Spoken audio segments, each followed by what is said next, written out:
대장 이동호 교수님을 모시겠습니다. 안녕하세요. 자, 지금 대한민국에 간첩이 몇 마리나 있을 것 같아요? 제가 황장엽 선생한테 직접 들은 얘기인데 지금부터 꽤 됐습니다. 대한민국에 약 5만 명 정도 있다고 이야기했습니다. 간첩이 5만 명? 예.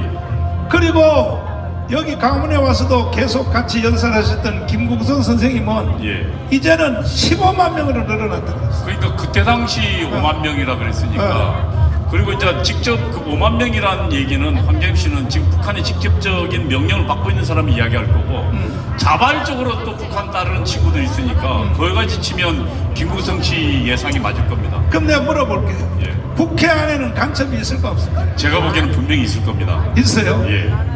그거를 이제 공산당 용어로 프락션 한다 그러는데 유명인들한테는 안 합니다. 어차피 우리 편이니까. 그러나 그 뒤에 조정하는 사람이 있습니다. 그러면 여기 용산에 있는 행정부 안에 용산에 있는 대통령 있잖아요. 거기 350명 직원들 중에 거기는 간첩이 있을까 없을까? 그건 제가 잘 모르겠습니다. 이번에 드러났잖아. 그렇죠. 그러니까 지금 항상 보면 북한의 프락션은 우리가 전혀 모르는 사람을 간첩 요원으로 삼습니다. 그래서 완전히 보수로 보이는 사람을 실제로 장기 매복해서 간첩으로 프락션하는 경우가 많이 있습니다. 그런데 지금은 국정원이 간첩을 잡아요, 못 잡아요? 간첩 못 잡습니다. 얼마 전에 지금 윤석열 정부 전에 국정원 최고 책임자 기조실장이 간첩이었지 않습니까? 박선원.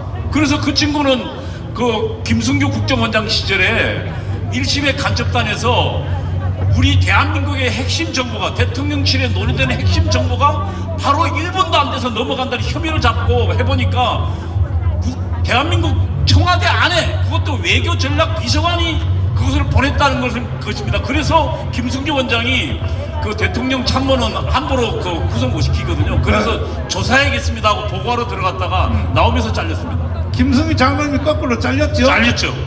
그런데 이 사람이 지금 국정원에 들어갔다가 국정원의 기조실장으로 들어갔다가 지금은 국회가 있죠. 국회가 있죠. 그것도 국정원을 아예 감시하는 국회 기구에 가 있습니다. 그때 1심의 사건을 통해서 우리나라의 A4 용지 문서가 80만 장이 평양으로 넘어갔잖아요. 큰 트럭, 한 트럭 반이라 그랬습니다. 엄청난 큰 트럭으로요. 80만 장을 평양으로 넘긴 이러한 주력 간첩들이 지금 국회에 들어가 있다 이 말이에요. 국회에. 그러니까 혁명을 해야 되는 거예요. 혁명을. 자유발언 하시죠. 지금 9월 28일 드디어 윤석열 정부를 탄핵하려는 저들의 실체가 드러났습니다. 전국 민중행동이라는 연합조직입니다. 우리가 예상하듯이 민주노총이 주력이 되고요, 그 다음에 전국 농민회가 주력이 되고 여성단체가 주력이 되는데 거기에 또 민주노총을 뒤에서 조종하는 단체가 있습니다. 그 조직에 보면 민주노동자 전국회의라는 조직도 있고요. 주사파 조직입니다. 그리고 대법원으로부터 이적단체, 무슨 얘기냐면 북한을 돕는 단체라고 아예 판결받은 단체가 있습니다. 범민련 남측본부입니다. 그것도 들어가 있고요. 한국 주사파들 전체 연대 조직인 한국진보연대가 있습니다. 이 진보연대가 전체 지휘하는데 이들이 지금 주축으로 윤석열 탄핵의 조직을 만들었습니다. 지난번에 저들은 이 조직이 이름이 바뀌었습니다. 민중총궐기투쟁본부였고 그것이 박근혜 탄핵 행동으로 바뀌었거든요. 이번에는 전국 민중행동이라는 조직이 나서고 있습니다. 그런데 이들이 한번 창립 선언문을 보겠습니다. 제가 읽어보겠습니다. 사회 불평등을 협파하고 사회의 근본적 개혁을 통해 자주민주 통일을 앞당기기 위해, 여러분, 자주민주 통일이 북한이 지령하는 민족해방, 인민민주주의 혁명론에서 주장하는 핵심 3대 투쟁 과제입니다. 바로 지금 전국 민중연대가 북한에 주장한 혁명론으로 무장하고 있다는 것이 바로 이 증거입니다. 그리고 저들은 또 뭐라고 했냐면 미국의 예속, 우리나라가 지금 미국의 식민지라는 겁니다. 자본과 권력의 탄압을 뚫고 이 불평등한 세상을 갈아엎어야 된다고 주장하고 있습니다. 이들이 지금 윤석열 정부를 탄핵뿐만 아니라 더 나아가서 대한민국을 갈아엎으려고 지금 국민들을 거짓 선동으로 나서고 있습니다. 우리는 2016년도 통안에 우리의 잘못된 행동으로 우리가 조직되어 있지 못함으로 박근혜 이제는 우리에게는 광화문 애국운동 세력이 있고 정보근 목사가 있고 여러분들이 있습니다. 여러분 이번에는 저들을 오히려 감옥으로 보내치다. 여러분 이재명을 구속하라, 문재인을 구속하라, 조국을 구속하라. 저는 주사파들에게 경고합니다. 탄핵 어림도 없다 이 새끼들아. 이제 우리가 너희를 감옥으로 보낼 것입니다. 한마디만 더 물어보고, 이동 교수님 진짜 전향을 했어요? 가짜로 전향했어요?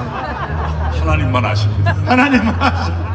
주여. 그런데 그때 그 좌파 빨갱이로 있을 때 예. 인종석이하고 거의 친구잖아요. 아유 제 후배입니다. 제가 가르쳤어요. 가르쳤어?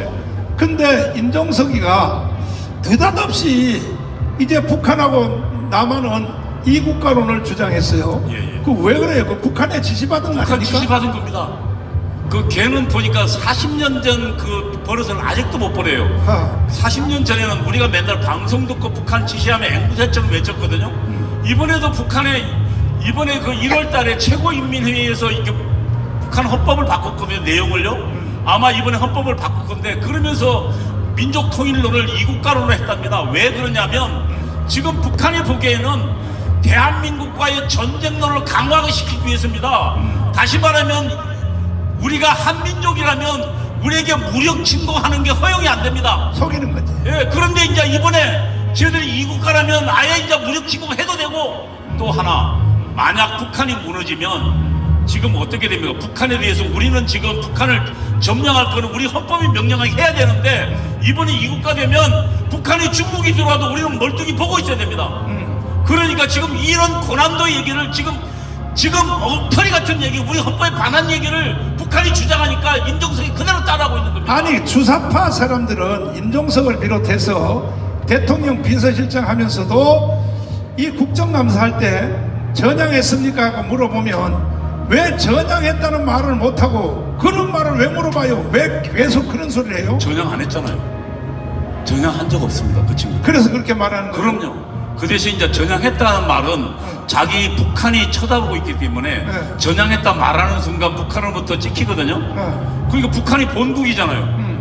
문재인 보십시오. 북한 김정은 앞에 꼼짝 못하고 딱 서 있지 않습니까? 아니, 그런데 왜 지금 이 한동훈이는 국정감사 지금 기간이잖아요. 저쪽에 192명한테 전향했냐고 우리 해야 됩니다. 이런 질문을 왜 안 하냐고. 그걸 해야 됩니다. 저는 한동훈이 정말 이 사람이 애국심이 의심되는 게, 지금 이재명 그리고 이들의 주한미군 철수 이런 것들에 대해서 물어야 되거든요. 그리고 한총련 출신들, 그 다음에 주사파 출신들 국회의원한테 당신 대한민국 헌법에 동의하느냐, 그리고 과거 생각이 바뀌었냐 물어야 되는데, 그걸 안 묻고 계속 김건희 여사하고 우리 윤석열 대통령한테만 총구를 들이대고 있는 겁니다. 자, 박수하겠습니다.